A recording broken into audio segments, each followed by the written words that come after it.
10월은 영적인 능력인 감사를 배우고 감사를 훈련하는 그런 달입니다. 그래서 10월과 11월 달은 감사학교에 들어가서 우리가 훈련받는다, 그렇게 생각하시면 됩니다. 우리 한번 말해보세요. 감사학교. 여러분들, 감사라고 하는 학교에 하나님이 우리를 딱 집어넣으셔서 감사가 우리에게 딱 맞는 옷이 되게 하기까지 우리를 다듬으시고 우리를 바르게 세워주시는 것이 하나님의 계획입니다. 그래서 저는 지금 10월 넷째 주일입니다만은 11월 달까지, 11월 말째 주까지 계속해서 우리가 감사에 대한 거룩한 하나님의 만져주심과 말씀에 의하여 다듬어지고 치료되어지고 회복되어지기를 간절히 원합니다. 감사를 알면 알수록 여러분들 우리가 지식적으로도 알아야 되지만 이 사실은 감사는 우리의 영적인 생활 습관입니다. 그래서 이 감사가 나에게 딱 맞춤복이 되어져야 돼요. 그러면 감사가 그냥 저절로 우러나와야 돼요. 그래서 우리가 배웠기 때문이 아니라 감사가 나에게 딱 붙어서 그것이 옷이 되어져서 너무나 자연스럽게, 너무나 편안하게 그냥 감사가 이루어지고 하나님 앞에 영광이 되고 하나님께 축복받는 우리 교회가 되고 성도들이 되어지기를 간절히 원합니다. 인생을 살다 보면 감사할 수 없는 상황이 올 때가 있습니다. 단체적으로도 그런 것이 올 수도 있고 가정적으로나 개인적으로 절망적인 상태를 경험하는 그런 일들이 다가올 수 있습니다. 이스라엘과 팔레스틴의 아마스라고 하는 그 폭력단체와의 갑작스러운 전쟁으로 인해서 수많은 사람들이 지금 죽었고 또 부상을 입고 어려움을 당하고 있는 가운데 있습니다. 아직 전쟁은 끝나지 않았습니다. 여러분들이 아마 뉴스를 접할 때마다 그 소리를 계속해서 듣고 계신 줄을 압니다.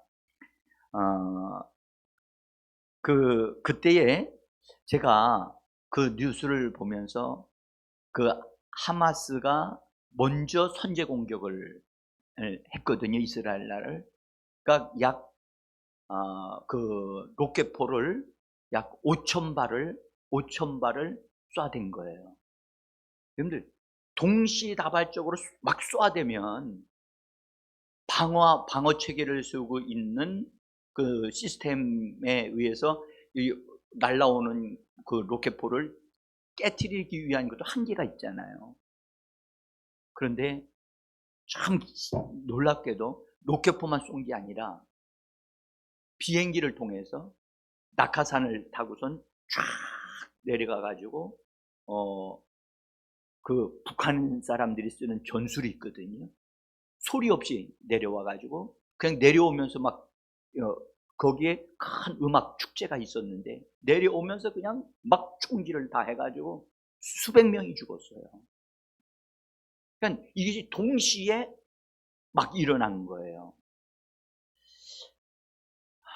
그때 뭐 갑자기 일어난 일이라 속수무책이었어요. 더구나 그날이 안식일이었거든요. 유대인의 안식일은 유대인들은 아무것도 하지 않아요. 다만 하나님을 예배하고 하나님의 말씀을 공부하고 그런 훈련을 하는 그런 안식일 날에 그것도 저녁 때 공격을 순식간에 당했단 말이에요. 그리고 그 특수부대원들을 해가지고 거기도 이게 그 팔레스틴과 이스라엘 나라의 경계에 철책이 쳐져 있어요. 가자 지역하고의 구분이 되기 위해서 철책이 쳐져 있는데 그 특수부대원들이 미리 다 준비해서 철책을 다 뜯어내고 거기를 뚫고 들어가서 마을을 막 공격을 한 거예요. 남부 쪽에 있는 마을인데 그 팔레스틴 아주 그 하마스 단체 사람들이 들어가서 사람들을 닥치는 대로 쏴 죽였어요. 그리고 약한 자, 여자들 포로로 잡아가지고 끌고 갔어요. 응? 지금 얼마만큼 많은 사람들이 포로가 되어 있는지 그건 잘 몰라요. 그럴 때에 그때에 그 남부에 있는 한 마을에 이제 그들이 침공한 것을 알고 갑작스럽게 들어왔으니까 막 숨잖아요. 숨었어요. 그래서 한 가정에 아빠가 또 가족들 막 숨자 해가지고 비밀한 곳에 다 숨었는데 12시간 정도 숨어 있다가 그분 이제 나왔는데 토마스 핸드라고 하는 분이에요. 이분이 나오셨어요. 한번 영상으로 잠깐 보여주세요. 이분이 얼핏 보면 나이도 많은 것 같은데 어쨌든 이분의 딸이 8살짜리가 있는데 8살짜리가 있는데 에밀리라고 하는 이름을 가진 딸이었어요. 제가 영상으로 그 딸을 이렇게 해주는 것을 제가 봤거든요. 딸이 인형같이 생겼어요. 얼마나 예쁜지. 네? 그래서 근데 이 딸을 찾는데 딸이 없는 거예요. 그래서 찾다가 보니까 사람들이 당신 딸 이 가네들에 의해서 총 맞아 죽었다는 거예요. 그러니까 아빠가 그 소식을 듣고 눈물을 펑펑펑펑 쏟으면서 하는 말이 너무너무 마음에 다가와서 제가 이걸 영상을 여러분들 이때에 아빠가 자기 딸이 죽었을 때 마음이 어떻게 했어요? 그런데 그분의 하는 얘기를 들어보니까 이래서는 딸 에밀리를 찾았는데 숨졌다고 소식을 들었다. 저는 이분이 하는 말입니다. 저는 옆에서 그 영상 녹화하는 것도 있었겠죠. 저는 미소를 지으면서 다행이다. 그러면서 울면서 눈에서는 눈물이 나면서 다행이다라고 하면서 아이가 붙잡혀서 가네들에게 농락을 당하고 가네들에게 어려움을 당하고 고통을 당하는 그렇게 되어지는 것보다는 차라리 죽음이 축복이다. 죽음이 축복이다. 그렇게 말을 했어요. 제가 이 말을 들으면서 어떤 느낌이 들었냐면 이분은 하나님에 대한 소망이 분명히 그 가정이 하나님에 대한 믿음이 있는 가정이었다. 여러분들 차라리 그렇게 죽는 것이 오히려 더 축복이다. 하늘 그렇게 모욕을 당하고 고통을 당해서 또 어차피 만날 수도 없고 그런 상황이 된다면 차라리 죽임을 당하는 것이 그래서 하늘나라에서 편히 쉬는 것이 좋겠다.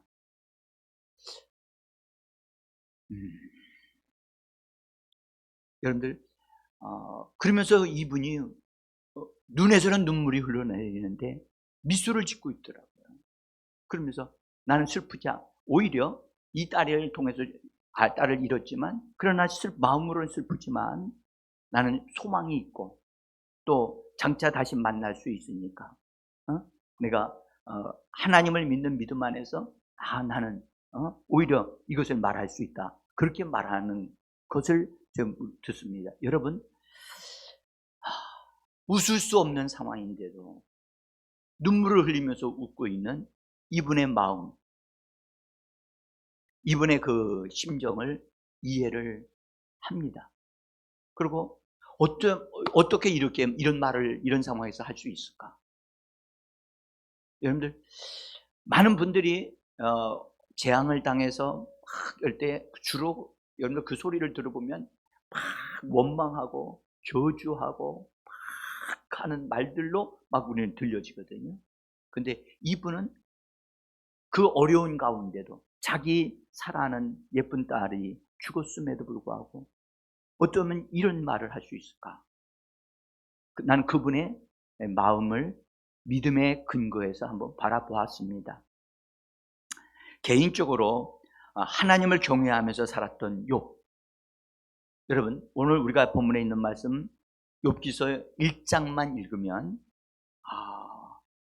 1장만 읽기만 하면 세상에 이런 일이 라고 그렇게 말할 수밖에 없게 되어지거든요. 근데 욥기는 1장만 있지 않습니다. 몇 장까지 있어요? 42장에까지 있습니다. 42장에 가면 완전히 역전이 되어집니다. 그래서 42장까지 가셔야만 합니다. 만약에 1장만 읽으셨다면 바로 42장으로 가셔서 한번 42장 보시면 그 고난을 욥이 통과를 했구나. 그리고 하나님 앞에 범죄하지 않고 오히려 하나님 앞에 인정을 받았구나. 그래서 그가 정말 엄청난 더 큰 복된 삶을 사는 사람이 됐구나 하는 것을 발견하게 될 것입니다. 자, 우선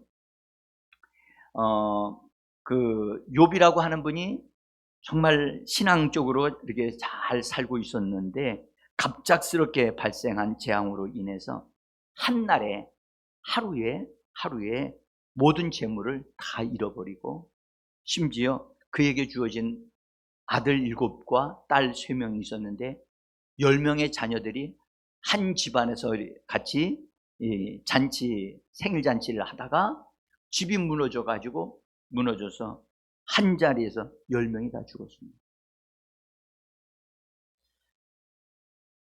이것은 너무 큰 충격스러운 일이라 이런 황당하고 한 이런 소식을 들었을 때 여러분들 무슨 말이 나오겠습니까? 그런데 정말 이런 상황에서 애통하고 좀 그리고 정말 절규하고 막 그럴 수밖에 없는 그런 상황에 있었던 욥은 그렇게 하지 않고 오히려 입었던 옷은 원래 감정이 아프고 힘들 때 이스라엘 백사람들은 옷을 찢어요.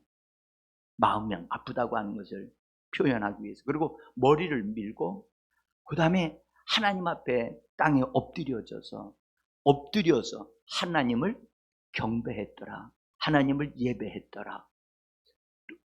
정말 이해가 안 되는 보통 사람들의 행동이 아니었다는 것을 우리가 볼 수가 있어요. 자, 그가 여기 1장 20절에 보면 욥이 일어나 겉옷을 찢고 머리털을 밀고 땅에 엎드려 뭐하며? 예배하며. 이 예배라고 번역했는데 경배하며라고 하는 단어입니다. 예배로 번역해도 괜찮은 단어입니다. 근데 땅에 엎드렸다. 그런 말은 하나님을 최대한도로 공경하는 자세로 엎드려 예배했다. 지금 현재 가족이 당한 상황은 이런 하나님을 예배할 수 있고 한 그런 상황이 아니라 정말 외쳐도 해결할 수도 없고 그 고통, 마음 아픔을 어떻게 다 표현할 수 없는데 이것을 하나님을 향하여 엎드려서 하나님을 예배했다? 그렇게 표현하고 있습니다. 그러면서 그가 이제 한 말을 여기 그렇게 썼습니다. 21절에 보니까 이르되 내가 모태에서 알몸으로 나왔은즉 또한 알몸이 그리로 가올지라. 주시는 이도 여호와시요 거두시는 이도 여호와시니 여호와의 이름이 지금 보십시오. 하나님의 이름을 찬송하고 있는 이 상황, 이거는 초월적인 정말 그 자기의 현재 상황과 그런 현재에 있는 일들을 다 뛰어넘어서 하나님을 바라보고 하나님을 우러러 예배하면서 찬송하고 있는 이 욥의 이 모습. 그러면서 22절에 이렇게 말씀하는 이 모든 일에 욥이 범죄하지 아니하고 하나님을 향하여 원망하지 아니하였다. 여기 원망하지 아니하였다라고 하는 이 말씀을 우리가 우리 좀 기억해 둘 필요가 있습니다. 하나님을 향하여 나쁜 행동을 하지 않았다. 하나님을 향하여 불평하고 또 이런 것들을 하지 않았다. 여러분들, 이것은 절대 평범한 일이 아닙니다. 그렇죠? 네. 당연히 이런 어려움, 아니 이것보다도 작은 어려움만 당해도 어떻습니까? 막 울고 통곡하고 또 이런 말 저런 말 막 많이 하는 것이 사람들의 모습인데, 욥은 전혀 다른 행동을 하는 사람이었습니다. 자, 먼저 이 말씀을 우리가 이해하기 전에 구약 시대에 살았던 믿음의 사람들에게 일어났던 어떤 일들을 성경을 우리가 읽어보면은 당혹하게 되어지는 경우가 종종 있어요. 네? 특별히 욥기 같은 경우는 어떻게 이럴 수가 있을까? 하나님이 지금 계시고 하나님이 이렇게 말씀하시는데 어떻게 사단이 이런 일을 할 수 있을까? 이해가 안 되는 그런 부분도 없잖아 있습니다. 그리고 욥이 당한 어려움을 오늘도 우리가 살고 있는 이 시대에도 나에게도 이런 일이 있을 수 있다라고 생각하게 되어지는 경향이 있단 말이에요. 그래서 제가 미리 말씀을 드리는 거예요. 네? 그래서 욥기서 1장하고 2장까지만 읽으면 너무 하늘에서 어떤 일이, 하나님 안에서요, 사단과의 관계에서 어떤 일이 이 땅에서 그것이 실제화되어지는 일들을 바라보면서 혹시나 내가 하나님 앞에서 죄를 범하고 잘못 행동을 하게 되어지면 이런 어려움을 당하는 것이 아닌가, 그렇게 생각하게 되어진단 말이죠. 그래서 욥기서를 1장과 2장을 읽다가 뚜껑을 딱 닫고 이거 무서워서 안 읽어야 되겠다 하고 안 읽는 경우도 있답니다. 네? 자, 그런데 예수님이 이 땅에 오신 이후로는 믿는 이들에게는 이런 일들이 일어나지 않습니다. 그 이유를 알아야 되겠죠. 네? 여러분들, 그것은 구약 아래에서는 사람들을 위하여 하나님 앞에 중재하는 중재자가 없었어요. 중보자가 없었어요. 구약 시대에는. 응? 구약 시대에 제사장은 있었지만 제사장들이 모든 사람을 위하여 다 중재할 수 없잖아요. 응? 능력이 있는 중재자가 없었던 거예요.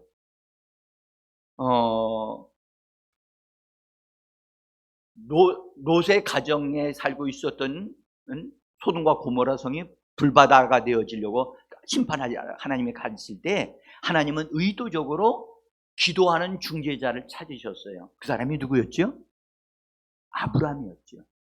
그래서 아브라함의 집에 들려서 아브라함이 차려주는 맛있는 음식을 잡수시고 떠나가시면서 아브라함에게 은밀하게 내가 할 일을 너에게 알리지 않겠느냐 하면서, 내가 지금 이 소돔과 고모라 성의 그 악함이 하늘에 닿았기 때문에 거기를 간다, 심판하러 간다 하니까 하나님 그걸 알려주니까 아브라함이 하나님을 붙잡고 기도하는 중재 기도를 하지요. 그래서 중재 기도를 한 그 기도 때문에 롯의 가정이 거기서 구원을 받습니다. 그런데 여러분들, 거기서 우리가 좀 주의해야 될 것 중에 하나가, 아브라함이 계속해서 기도를 했더라면 하나님은 거기에 재앙을 잠깐 연기하실 수도 있었어요. 근데 아브라함이 하나님 앞에서 이 정도 하면 하나님의 기도를 들으셨다라고 생각해서 기도를 멈췄어요. 그래서 하나님이 나중에 거기를 멸망시킬 때 아브라함을 생각해서 롯의 가족만 건져내셨지 다른 사람들은 다 죽임을 당했잖아요. 여러분들, 그래서 구약시대에는 중재한다 할지라도 온전하게 중재하는 사람들이 없었다는 거예요. 응? 그런데 하나님께서는 어디를 심판하실 때, 누구를 심판하실 때 반드시 하나님은 심판하시는 것이 하나님의 목적이 아니거든요. 사람이 죄를 범해서 죄로 인하여 죽임을 당하는 것을 하나님은 기뻐하지 않는다고 말씀하셨거든요.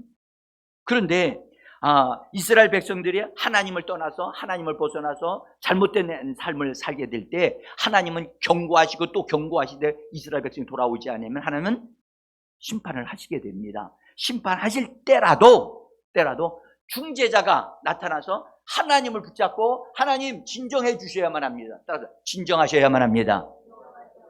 우리가 그렇게 기도할 수 있어야 돼요. 응? 어떤 사람이 잘못 살고 있어요. 엉뚱한 짓을 하고 있어요. 망할 짓을 하고 있어요.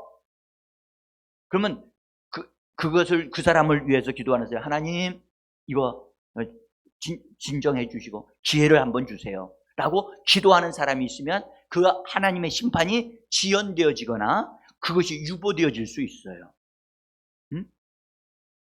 그래서 하나님은 반드시 중보자를 찾으셔요. 구약시대에서부터. 자, 한번 보지요. 에스겔서 22장 30절에 있는 말씀입니다. 한번 길지만 읽어보겠습니다. 이 땅을 위하여 성을 쌓으며 성 무너진 데를 막아 서서 나로 하여금 멸하지 못하게 할 사람을 내가 그 가운데서 찾다가 찾지 못하였으므로 내가 내 분노를 그들 위에 쏟으며 내 진노의 불로 멸하여 그들의 행위대로 그들 머리에 보응하였느니라.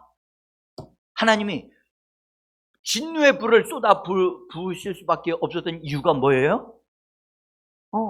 찾다가 누군가를 찾았는데 그 사람이 중재할 사람이 없었어. 그래서 여러분, 누군가가 어떤 사람을 위하여 기도하는 사람이 있으면 그 사람은 망하지 않습니다. 근데 못된 짓을 하는데도 아무도 기도하는 사람이 없으면 그 사람은 망합니다. 그래서 여러분들 잘 아시잖아요. 술 먹고 못된 짓을 했던, 젊어서부터 방탕한 삶을 살았던 어거스틴. 그리고 그것도 모자라서 이단 세계로 빠져들어가서 그 이단 세계에서 거의 우두머리 수준의 지도자급으로 놓여진 사람이 바로 어거스틴이었는데, 그 어머니 모니카가 새벽마다 7년 동안을 하나님 앞에서 새벽마다 기도하고 또 기도했는데, 하나님이 그 기도 소리를 들으시고 그 탕자를 하나님께로 돌아오게 하고 거듭나게 하고 성령의 충만을 받는 사람이 되게 주셨던 겁니다. 그래서 우리의 현실에 정말로 사람으로서는 도저히 막을 수 없는 그런 사람이 있다 할지라도, 여러분들 우리가 그 사람을 위해서 기도한다면 그 사람은 소망이 있습니다. 그래서 절대 포기하시면 안 됩니다. 아멘? 포기하지 마라. 포기하시면 안 됩니다. 자, 신약시대에 와서는 예수님이 이 땅에 오신 다음에 인생의 어려움을 아시고 모든 문제를 해결하시고 죽으시고 부활하신 다음에 하나님께서 예수님을 승천하여 보좌에 앉게 하시면서 예수님을 특별한 직분을 하나 주셨는데, 그 직분이 뭐였느냐? 대제사장이면서 중보 기도하는 중재자로 예수님을 세워 주셨습니다. 자, 근데 그분에 대해서 로마서 8장 34절에서 이렇게 말씀합니다. 같이 읽어봅니다. 그는 하나님의 우편에 계신 자요 우리를 위하여 중보하시는 자시니라. 할렐루야. 거기 할렐루야는 제가 써놓은 겁니다. 네? 근데 거기다가 여기 그는 우리를 위하여 그는 하나님의 우편에 계신 자요 우리란 거기 단어를 여러분의 이름을 넣어가지고 다시 한번 읽어봅시다. 시작. 그는 하나님의 우편에 계신 자요 자신이라. 아멘. 그렇습니다. 그분은 저와 여러분들을 위하여 지금 하늘 보좌에서 엄청난, 그분은 초월적인 놀라운 능력의 하나님이시라. 그는 하나님의 아들이시라. 인생을 아시는 분이십니다. 할렐루야. 그분이 나와 여러분을 위하여 지금 중보기도 하고 계신다는 거예요. 비록 우리가 죄를 범했을지라도 그것조차도 우리 예수님이 우리를 위하여 기도해 주시고 하나님 앞에 대신 말씀해 주시기 때문에 우리는 소망이 있다는 것입니다. 한번 보십시오. 요한 1서 2장 1절에 이렇게 말씀합니다. 같이 읽습니다. 만일 누가 죄를 범하였어도 의로우신 예수 그리스도시니라. 아멘. 그래서 그분이 우리를 대신해서 막 기도를 해줘요. 그래서 여러분 죄가 갑자기 생각나가지고 하나님 내가 그 죄를 범했네요. 용서해 주세요.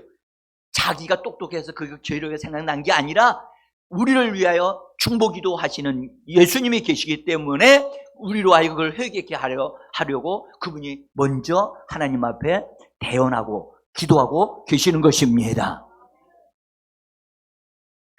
자, 어쨌든 그래서 신약 시대에는 욥이 살고 있었던 데와 같이 그런 재앙이 갑자기 임하지 않는다는 사실을 알았으면 좋겠어요. 아멘. 자, 구약에 오늘 읽었던 말씀에 욥이라고 하는 이분에 대해서 욥이요 굉장히 멋있는 하나님의 사람이었어요. 자, 욥기서 1장 2절에 있는 말씀을 보시면 이렇게 말씀합니다. 그 사람은 온전하고 정직하며 하나님을 경외하며 악에서 떠난 자니라. 몇 가지가 좋아요? 네? 4가지 방면에서 좋아요. 여기 보니까 온전한 자다. 흠이 없는 사람이라. 흠이 없대. 여러분 털어서 먼지 안 나는 사람? 없는데 욥은 흠이 없는 사람이래. 흠 잡을 게 없대. 와. 그래서 우리는 여러 가지 잘 한다고 잘 하지만 실수할 수 있고 실언할 수 있거든요. 근데 욥은 그렇게 하지 않았다는 거예요. 흠이 없다는 사람. 자, 그 다음에 정직했다. 하나님 앞에 올곧은 사람으로서 하나님 앞에서 사는 사람이었다. 그 말이고, 그 다음에 하나님을 경외했다. 하나님을 의식하며 살았다는 거예요. 아멘. 하나님 앞에서 사는 거예요. 하나님 앞에서. 구약에 요셉이 여자가 보디발의 아내가 와가지고 옆에서 싹싹싹 이렇게 옆구리를 찌르면서 같이 놀자. 그렇게 했을 때 요셉은 어떻게 했어요? 이렇게 하나님이 지금 나를 보고 계시는데 어떻게 죄를 범할 수 있겠느냐 하고 거절했단 말이에요. 그러니까 하나님 앞에서 사는 자. 아멘. 하나님 앞에 있는 자. 아멘. 여러분들 오늘 우리가 예배 드리기 전에 30분 동안 나와서 기도하고 찬양하고 하면서 우리 자신이 준비되니까 좋아요, 안 좋아요? 좋지요. 그렇게 해서 예배 드리시는 분과 그렇게 하지 않고 예배 드리는 것은 영적인 감각이 다르단 말이죠. 그래서 하나님 앞에 우리 자신을 세울 수 있어야 돼요. 자, 그럴 뿐만 아니라 악에서 떠난 자라. 이 말이 무슨 말이냐 하면요, 여러분들 하나님을 존경함으로 하나님을 공경함으로 악에서 악한 것을 하지 않았다는 거예요. 악한 것과 타협하지 않았다는 거예요. 여러분들 사실 주일날 세상 사람들은 일요일 날이잖아요. 아침 우리는 일찍 일어나서 준비해서 나와야 되잖아요. 그렇죠? 근데 세상 사람들과 같이 우리도 좀 더 자자, 좀 더 쉬자 해가지고 조금 이따 갈게, 그러다가 예배도 빠져먹어. 그렇게 되면 안 되거든요. 그래서 악에서 떠난 자란 말은 악한 것의 유혹을 단호하게 거절하는 것을 말하는 거예요. 아멘.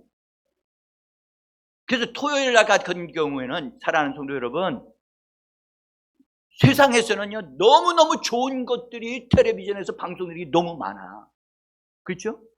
영화도 있죠. 등등으로 요새 너무너무 그 속에 들어가면 1시, 2시 그냥 팍 지나가요. 그러면 늦게 잤어요. 아침에 일어나기가 힘들잖아요. 그래서 예수 믿는 사람들은 그것을 그렇게 저녁에 하는 것을 하나님을 바라보고 하나님 앞에 예배 드릴 것을 생각해서 그걸 거절하는 거지요. 아멘? 그래서 일찍 자는 거예요. 그거 다 보고 아침에 일어나서 나온다? 어렵습니다. 욥이 그렇게 하나님 앞에서 그렇게 살았다는 것을 말씀해요. 그런데요, 여러분들 성경이 이렇게 칭찬하는 욥에 대해서 하나님은 뭐라고 욥에 대해서 말씀하실까? 하나님도 욥을 자랑을 하셔요. 심지어 사탄한테, 원수 마귀에게 욥을 자랑하시는 하나님을 볼 수가 있어요. 자, 거기 8절을 한번 보겠습니다. 같이 읽어봅니다. 여호와께서 사단에게 이르시되 네가 내 종 욥을 주의하여 보았느냐? 그와 같이 온전하고 정직하여 하나님을 경외하며 악에서 떠난 자는 세상에 없었느니라. 이 칭찬이 저와 여러분에게 주어지기를 소원합니다. 주님이 이렇게 볼 때 욥이 그렇게 한 것 같이 이 사람도 지금 그렇게 멋진 삶을 살고 있다. 하나님이 자랑하시는 만큼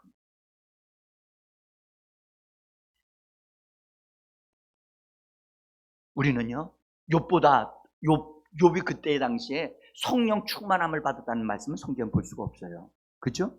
그러니까 우리는 능히 욥보다 더 아름다운 모습으로 하나님 앞에 설 수 있는 줄을 믿습니다. 자, 그런데 하나님이 이렇게 욥이요, 믿음으로 하나님 편을 선택하고 하나님을 향하여 그렇게 믿음으로 살아가는 것을 보면서 하나님은 욥에게 복을 주셨어요. 복을 주셨어요. 계속해서 복을 주셨어요. 그래서 어떤 복을 주셨는가? 자녀. 옛날에는 자녀가 많아야 축복이죠. 오늘날도 사실 맞습니다. 오늘날도 자녀가 많는 게 좋습니다. 네? 아멘 소리를 안 하시고 그냥 침묵으로 하고 계시는 것 같아요. 근데 자녀가 많아야 돼요. 여러분들 육신의 자녀도 좀 이제 많이 좀 낳으시고 영적인 자녀들이 좀 많게 되어지기를 원합니다. 근데 어쨌든 욥이 하나님께 복을 받아가지고 자녀들을 많이 낳아가지고 그 자녀들이 다 하나님을 경외하고 하나님을 예배하는 자들이 되어졌어요. 참 그것도 큰 축복이죠. 두 번째로는 물질적으로 복을 하나님 주셨어요. 물질적으로 부유하게 살았어요. 얼마만큼 부유했느냐? 한 번에 그렇게 된 건 아닙니다만은 점진적으로 쫙 해서 양이 7,000마리예요. 양이 7,000마리, 낙타가 3,000마리, 또 소가 500개리라고 하니까 소가 1,000마리 정도 되어지는 거예요. 그 다음에 암나귀가 500마리, 이런 정도로 물질적으로 부유하게 됐다. 다시 한번 말씀드립니다. 여러분, 하나님을 경외하게 되면 하나님을 경외하는 자는 가난하게 되지 아니하고 하나님을 경외하는 자는 부유함을 얻으며 점점점 물질적인 것까지도 잘 되어지도록 하나님 해주심을 믿으시기를 바랍니다. 하나님은 분명히 이것을 증거하고 계신다고요. 아멘. 그래서 이걸 믿어도 돼요. 우리가 먼저 믿음을 풍성하게 좀 가져야 되겠죠. 그 다음에 세 번째로는 하나님이 욥에게 천사들을 보내어 주셔가지고 물질만 주고 자녀만 많이 주신 게 아니라 하나님께서는 천사들을 보내서 그 집안에 있는 모든 것을 지키고 돌보도록 천사들을 보내어 주셨다는 거예요. 응? 자, 이건 원수 마귀가 하는 말입니다. 하나님께 욥기서 1장 10절을 보시면 이렇게 말씀합니다. 같이 읽어봐요. 주께서 그와 그의 집과 그의 모든 소유물을 울타리로 두르심 때문에 아니니까. 그러니까 하나님께서 천사들을 보내서 그 욥과 그 과정에 속한 모든 자들을 울타리로 두르심 같이, 따라서 울타리로 두르심 같이. 여러분들, 울타리를 둘러두면 접근할 수 있어요, 없어요? 없어요. 이 울타리가 뭘까요? 여러분, 나뭇가지 갖다 꽂아가지고 쌀이 나무가지 꽂아놓은 그 울타리 말합니까? 그거 아니거든요. 이게 뭐예요? 천사들을 보냈다는 거예요. 천사들을 한두 명이 아니라 천사들을 왕창 보내셔가지고 지키게 해서, 촘촘히 지키게 해서 원수들이 틈타고 들어올 수 있는 그런 것이 없도록 하셨다는 거예요. 여러분들, 구약에 야곱이 자기 고향으로 다시 삼촌 집에서 나와서 돌아가다가 형님 에서를 만나게 될 때에 자기와 함께 그 길을 가는데 보니까 하나님의 사자들이 하나님의 사자들이 군대와 같이 자기 주변에 쫙 있는 걸 보았어요. 그래서 성경은 창세기 32장에서 뭐라고 얘기하냐면 하나님의 군대다라고 이렇게 표현을 해요. 야곱에게도 하나님이 천사들을 보내셔서 야곱을 지키고 돌보고 인도하시는 하나님이심을 알 수가 있습니다. 사랑하는 성도 여러분, 우리는 여기서 하나 믿어야 할 것은, 여러분들, 우리에게도 하나님은 천사를 보내주심을 믿으셔야만 합니다. 우리는 이미 우리가 하나님의 자녀들이 됐잖아요. 자녀들이 됐기 때문에 하나님은 우리로 하여금 하나님의 상속자가 되어지게 하기까지, 상속자, 하나님의 상속자, 자녀로 태어난 것으로만 끝나면 안 되거든요. 영적인 성장이 이루어져야 돼요. 영적인 성장이 이루어지기 위해서 이 땅에서 하나님이 교회 생활을 우리에게 주신 겁니다. 여러분들, 교회 생활은 매우 중요합니다. 태어난 것보다, 여러분, 태어난 것도 소중하지만 길러내는 것이 더 어려워요. 여러분들, 길러낸 부모와 낳아준 부모, 어느 분이 더 큰 일을 하시는 분입니까? 에? 태어난 분 아닙니까? 태어나게 하신 분? 태어난 분도 소중하지만 길러내는 것이 더 힘듭니다. 에? 여러분들, 하나님은 예수 그리스도를 믿게 해 주시는 것으로 끝나게 하지 아니하시고 우리에게 교회라고 하는 이것을 하나님이 허락 세우셔가지고 교회를 통해서 믿는 자들을 성장시켜 하나님의 상속자가 되게 하시는 하나님이십니다. 할렐루야. 그래서 그들에게 돕는 천사를 붙여주신다고 분명히 하나님이 히브리서 1장 14절에서 말씀을 하셨어요. 자, 한번 히브리서 1장 14절 한번 읽어봅시다. 시작. 모든 천사들은 섬기는 영으로서 구원받을 상속자를 위하여 섬기라 보내심이 아니냐. 다시 말씀드립니다. 보세요. 여러분들, 구약은 아직이요, 여러분들, 그들은 하나님의 상속자가 되지 않았습니다. 아멘. 근데 우리는 예수 그리스도의 생명을 얻은 자요, 하나님의 상속자가 될 사람이니, 여러분들, 우리에게 천사를 하나님이 아끼시지 않습니다. 하나님께서 천사를 보내어 주시는 분이십니다. 천사들은 우리가 기도할 때 더 많이 지원되어집니다. 또 그 사람이 위기를 당할 때 하나님이 지원해 주십니다. 자, 그래서 여러분들, 나에게 지금 하나님이 천사를 보내주고 계시는구나. 다시 한번 이 말씀 보세요. 모든 천사들은 부리는 영으로서 하나님이 부르셔요. 구원받을 상속자, 우리입니다. 구원받을 상속자, 나를 위하여 섬기라고. 뭐 하라고요? 섬기라고. 우리를 섬기라고. 우리가 천사를 섬기는 게 아니라 천사가 하나님의 상속자인 나를 섬겨서 어떤 사람이 되게 하려고요? 하나님의 상속자가, 구원받을 상속자가 되게 하시려고 보내신다는 거예요. 그리고 우리가 천사 많이 지원받는 게 좋을까요? 천사 1명, 2명만 와서 돕는 게 좋을까요? 그러면 천사가 많아지는 것이 우리가 안전하겠지요.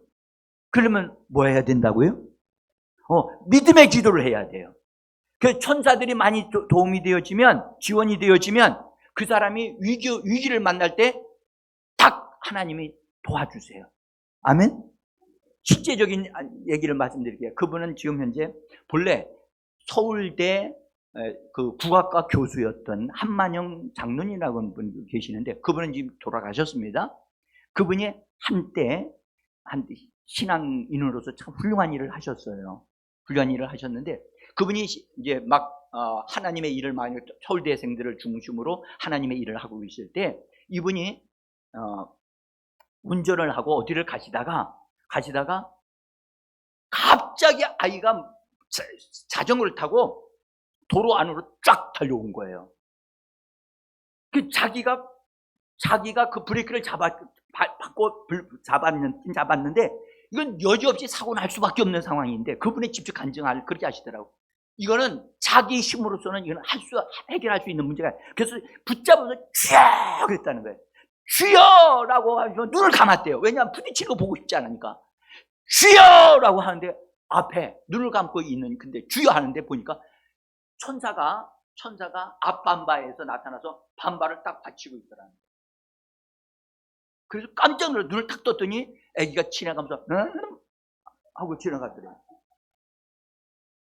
진짜 기가 막히더라는 거예요. 기가 막히더라요. 그런데 더 중요한 것은 내가 주여라고 부를 순간에 천사가, 나를 돕는 천사가 그걸 막아주었구나. 그래서 예수 믿는 사람은 위험을 당할 때마다, 어려움을 당할 때 주여 소리를 해야 돼요. 할렐루야. 성경에 주의 이름을 부르는 자는 구원을 얻으리라. 할렐루야. 그런데 주여라고 외치셔야 돼요. 한번 주여, 주여, 네, 주여라고 말씀하셔야 돼요. 저는 그분이 생생하게 그걸 간증하는 걸 들으면서 그때 그분을 통해서 수많은 젊은 대학생들이 하나님께 돌아왔어요.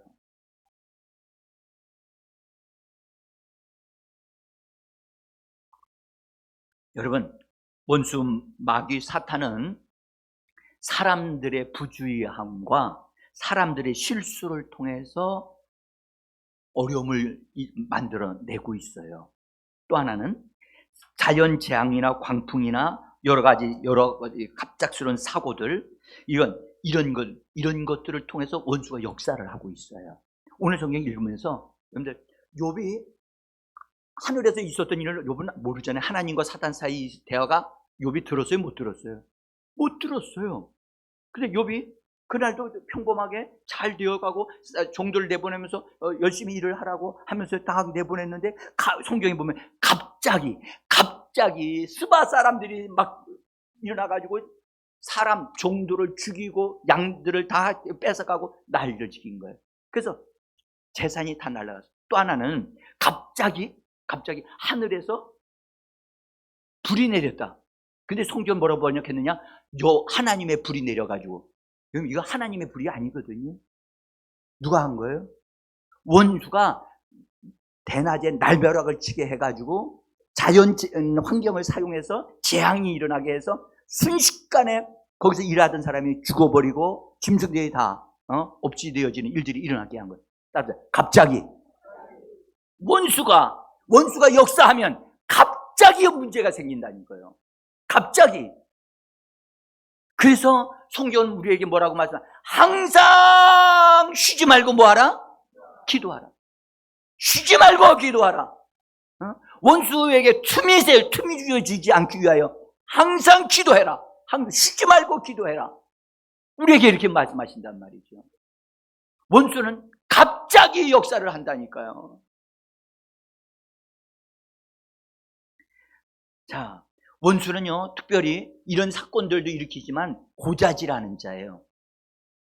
고자질하고 고소하는 일을 잘해요. 그래서 우리에게 원수가 역사하면요, 너 그 죄 지었잖아, 너 잘못했잖아, 네 기도 안 들으셔. 네가 죄인이니까 너의 기도는 안 들으셔. 너 자신을 알잖아. 우리를 막 고소를 합니다. 그래서 기도하다가 원수의 공격을 그런 소리를 들으면, 내가 예수를 믿지만 내가 지은 죄를 알기 때문에 하나님이 나의 기도를 안 들으실 거야, 이렇게 생각하도록 원수가 고소를 한단 말이에요. 네? 옛날에는 하늘에서 고소를 했어요. 하나님께 고소했어요. 근데 하늘에서 쫓겨났기 때문에 이제는 사람들에게 생각을 통해서 고소를 한단 말이에요. 이걸 참소한다고 얘기하거든요. 마귀가 참소하는 소리를 잠잠케 하시기를, 예수의 이름으로 잠잠케 하시기를 예수의 이름으로 축복합니다. 마귀야, 잠잠하라. 내가 죄를 졌다마는 나는 예수의 피를 의지하고 예수의 피로 나는 용서를 받았느니라. 이렇게 단호하게 격리할 수 있으셔야 됩니다. 응? 자, 그래서 사단은 사람들로 하여금 그래서 긍정적으로 생각하지 아니하고 오히려 현재 상황에서 불평하고 만족하지 못하는 어떤 것들을 말하도록, 그래서 하나님을 향하여 불만을 토하도록 그렇게 유도하는 것이 마귀가 하는 일이에요. 여러분들, 불평하고 불만하는 것은 마귀가 하는 거예요? 사람이 하는 거예요? 마귀가 하는 게 아니에요. 누가 해요? 사람이 하는 거예요. 응?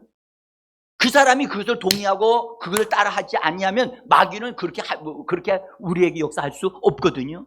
우리가 그것을 받아들이니까 그렇게 하는 거죠. 그 마귀가 그렇게 말할 때 단호하게 건절하고 예수의 이름으로 처리하면 원수들은 깨어질 줄 믿습니다. 욥에 대해서 욥에 대해서 이 사단이 하나님께 뭐라고 고자질을 하는가? 거기 보면 하나님이 돌보시는 손을 치워버리시고 소유물을 다 없애버리시면 욥은 하나님을 욕하고 원망할 것입니다 라고 얘기해요. 욥이 그냥 하나님을 예배를 잘하고 그렇게 되어진 건 다 이유가 있습니다. 하나님, 욥에게 있는 것들 다 없애버려 보세요. 하나님의 손을 둘러친던 천사들을 다 거두어 버리시고 욥이 의지하고 있고 자랑스러워하게 하는 그런 것들을 다 없애버리면, 소유물들 다 없애버리면 틀림없이 하나님을 저주하고 욕할 겁니다. 그렇게 사단이 하나님께 고발을 하는 거예요. 그러면 고발을 하나님이 받으셨어요? 그러면 안 돼 이놈아, 욥은 그런 사람 아니야, 그렇게 하셔야만 되겠습니까? 아니면 욥이 그런 사람이 아니라는 것을 그에게 분명하게 보여줘야만, 입증해야만 하는 겁니까? 입증시키셔야 되잖아요. 그래? 욥은 절대 그런 사람 아니야. 재산이 많다고 해서 하나님을 경외하거나 자식들이 잘 된다고 해서 하나님 앞에 예배하는 그런 사람이 아니야. 욥은 근본적으로 하나님을 경외하는 사람이고 하나님 앞에서 하나님을 찬양하는 사람인데 욥은 원망하는 사람이 아니야. 하나님을 향하여, 하나님의 얼굴을 향하여 삿대질을 하고 욕하는 그런 자가 아니야. 그러니까 사단, 한번 하나님 그러면 아니라는 것을 증명해 보세요. 하나님이 직접 손을 엎죠. 하나님 한번 욥을 그렇게 어렵게 만들어 보세요. 여러분들, 그때 하나님은 나는 사람에게 재앙을 내리고 아프게 하고 어려움을 주는 그런 일은 하지 않는다. 우리 하나님은 선하신 분이십니다. 우리 하나님은 인자하신 하나님이십니다. 그래서 축복과 저주를 함께 주시는 분이 아니십니다. 근데 하나님이 그건 내 일이 아니야. 그럼 네가 해라. 네가 하되 욥의 몸에는 손대지 마라 라고 하나님이 제한적인 허락을 하셨어요. 그래서 성경은 그 말을 듣고 사단이 하나님에게서 떠나갔다고 성경 기록을 하고 있는데, 뭐 하러 갔어요? 욥에게로 어려움을 주려고 욥에게로 내려간 거예요. 응? 우리는 여기서 하나님에 대한 오해를 우리가 분명하게 바르게 좀 잡을 필요가 있어요. 어려움을 당했다? 그러면 하나님이 내가 죄를 지었으니까 이 죄를 깨달으라고 하나님이 이런 저주를 나에게 주셨다 라고 생각하는 다수의 성도들이 있습니다. 하나님은 그렇게 일을 하시는 분이 아니십니다. 그렇게 짧은 분이 아니십니다. 하나님은 미래까지 내다보고 계시는 분이십니다. 그래서 그런 식으로 그렇게 생각하도록 하는 것을 원수가 그렇게 하는 겁니다. 아멘? 그래서 하나님을 오해하지 마세요. 응?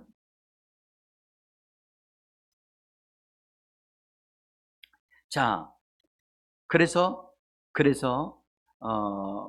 하나님 맡기셨다고 그래요. 욥기서 1장 12절 한번 보죠. 12절 같이 읽어봅니다. 여호와께서 사단에게 이르시되 내가 그의 소유물을 다 내 손에 맡기노라. 다만 그의 몸에는 내 손을 대지 말지니라. 사단이 곧 여호와 앞에서 물러가니라.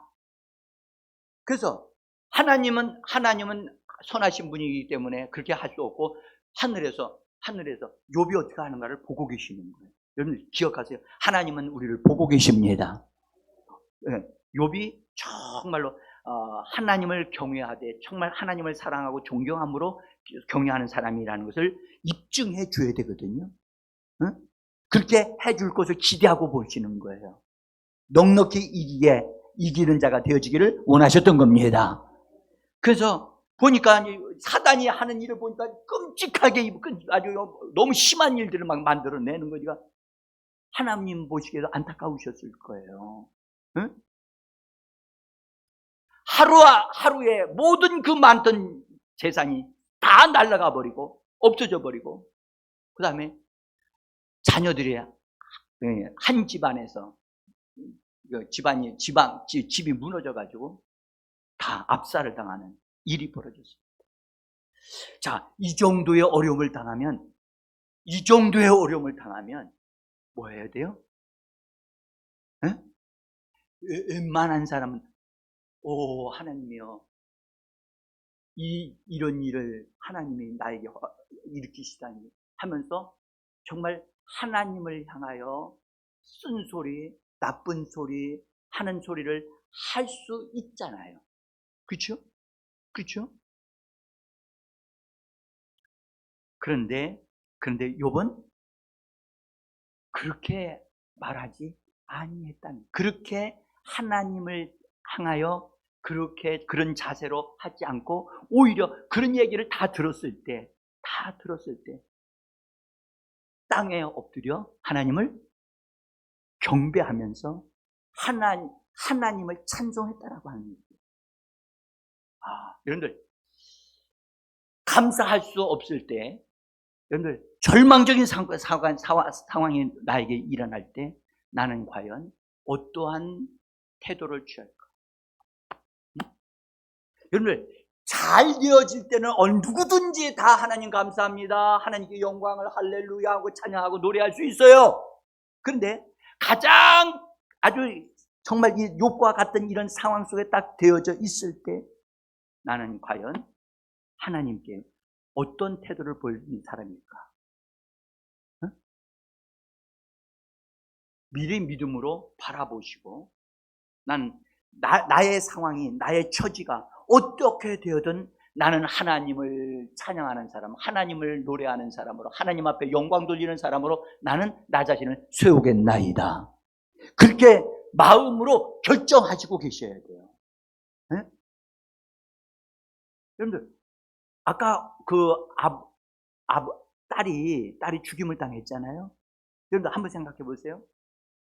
만약에 제가 극단적으로 한번 생각을 해봤어요. 하마스 대원들이 그 아빠가 거기 있는 걸 찾아내가지고 그렇게 묻습니다. 당신이 하나님을 믿지 않는다면 이 딸을 살려주겠다. 그러나 믿는다면 이 딸을 죽이겠다 한다면 그 아버지는 어떻게 했을까요?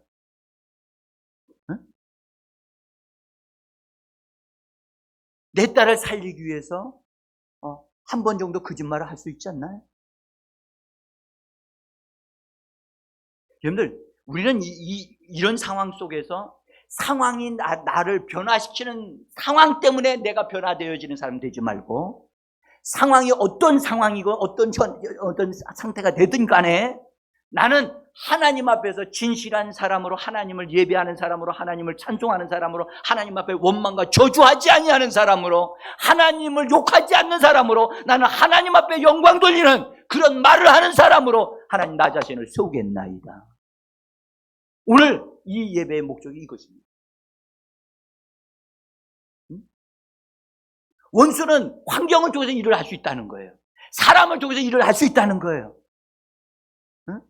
그 사람들이 나를 이렇게 했다 할지라도 나는 어려우면 어려울수록 나는 하나님을 붙잡겠나이다. 하나님을 붙잡는 성도들이 되셔야만 합니다. 제가요, 지난 주안에 우리 참 좋은 걸 하나님이 훈련시키셨다고 저는 보는데, 규민이 형제가 제 말을 듣고요. 이 바깥에서 운동을 했어요. 세 바퀴를 돌으라고 했더니 규민이 형제가 정말 순종을 잘했어요. 순종을 했는데 집에 가고 싶은데 엄마가 아직 안 나오니까 엄마하고 같이 가려고 이따가 자기가 아는 길로 가야 되겠다고 생각했던 것 같이, 제가 아직 물어보지는 않았지만, 근데 규민이가 안 나타나니까 엄마가 나와가지고 날은 어두워져 가고 있고, 어떻게 해요? 기다려도 안 나오는 거예요. 엄마가 이쪽 한 바퀴를 돌았어요. 그래도 규민이가 안 보이는 거예요. 저도 돌았어요. 없어요. 찾았어요, 열심히. 그래서 그럼 집사님이 그 규민이하고 이렇게 저쪽으로 내곡교회 쪽으로 올라가는 길을 다 올라갔는데, 거기 가도 이렇게 걸어가셨는데 못 만났어요. 저는 이쪽으로 갔고 못 만났어요. 규민이가 이거 밤인데 어두운데 어떻게 찾아갈 수 있을까? 하나님이 이 규민이를 좀 도와주셨으면 좋겠다, 그런 마음도 있었고, 만났으면 좋겠다. 근데 못 찾았어요. 제가 차기를 쭉 차를 가지고서 쭉 가가지고 규민이네 집 있는데 거기까지 갔어요. 없어요. 없어. 도리변에 걸어가는 규민이가 안 보이는 거야. 규민이는 노란 가방을 들었기 때문에 눈에 탁 띄거든요. 근데 없어. 다시 제가 돌아오면서 홍 집사님하고 얘기를 했어요. 나중에 이제 혹시 곡산역에 가 있을지도 모르겠다, 그 얘기를 제가 우리 집사람 통해서 들어가지고 제가 곡산역으로도 가봤어요. 올라갔어요. 근데 찾았어요? 못 찾았어요. 그래가지고 내려와가지고 다시 기도하면서 하나님 순적히 잘 되게 해주세요 라고 하면서 집으로 왔는데, 그날이 금요일이었단 말이에요. 우리 기도회를 해야 되는데, 근데 홍 집사님한테 전화가 왔어요. 제가 한 것 같아요. 홍 집사님이 이렇게, 목사님 아무 일 없겠죠? 제가 그럼요 걱정하지 마세요. 제가 그렇게 말씀드리면서 거기서 배운 거예요. 하나님을 끝까지 의지해야 됩니다. 끝까지. 그래서 하나님이 인도하실 겁니다. 좀 기다리고, 그 다음에 마음에 집사님이 만약에 그렇게 되면 경찰에도 연락하는 것도 나을 수 있습니다. 돈 받을 수도 있으니까. 제가 그렇게까지 얘기했어요. 근데 조금 있다가 집사님도 전화가 온 거예요. 목사님, 규민이 들어왔어요. 그런 상황에서 막 우리가 근심하거나 염려하거나 안절부절하게 되어지면 더 당황하게 되잖아요. 응? 하나님을 믿는 믿음 가지고 하나님의 선한 길로 이끌어 주실 것을 믿고. 아멘. 그래서 여러분들, 우리는 우리의 생활 속에서 환경을 의지하면 안 됩니다. 사람들을 의지하면 안 됩니다. 사람들은 언제든지 바뀔 수 있습니다. 그러나 우리 하나님은 바뀌지 않습니다. 하나님은 나의 후원자가 되시고 나의 돕는 자가 되심을 믿으시기를 바랍니다. 우리는 이 부분에 대해서, 그래서 우리가 분명하게 하나님의 선하심을 믿고, 정말 여러분들 예배할 수 없는 상황에서 예배할 줄 아는 자, 그것이 진짜 감사할 줄 아는 사람이에요. 응? 이 욥이 여러분들, 그에게 더 가까운 게 뭐였냐? 원망과 불평하는 게 너무너무 가까이 있었어요. 하나님, 해도 너무 하시는 거 아닙니까? 자식들 10명을 깡그리 한 방에 다 끝내다니요. 하나님, 너무 심하잖아요. 이런 소리 할 수 있잖아요. 근데 욥은 그런 소리 하나도 하지 않고, 하나님, 내가 빈손으로 태어났기 때문에 빈손으로 돌아갑니다. 그것이 인생입니다. 인생이 빈손 들고 왔다 빈손 들고 가는 것을 깨달은 사람은 겸손한 줄 믿습니다. 그래서 하나님만을 의지합니다. 사랑하는 성도들은 함부로 말하지 않고, 하나님 앞에서 함부로 말하지 않고, 하나님을 욕하지 아니하고, 그 다음에 감정을 표현하지도 아니하고, 하나님 앞에서만 하나님 붙잡고 하나님을 오히려 찬송하는 일을 했던 이 욥, 하나님이 보실 때 어떠셨을까요? 하나님, 그렇지, 욥은 진정 승리자야, 진정 하나님을 예배하는 자야. 상황에 따라서, 환경에 따라서 바뀌어지는 사람이 아니야. 정말로 하나님을 예배할 줄 아는 사람이야. 하나님이 기뻐하셨다고 저는 믿습니다. 여러분들, 스바냐서 3장 17절에 이런 사람, 욥과 같은 이런 사람을 향하여 하나님이 하신 말씀이 있습니다. 한번 스바냐 3장 17절 읽어봅니다.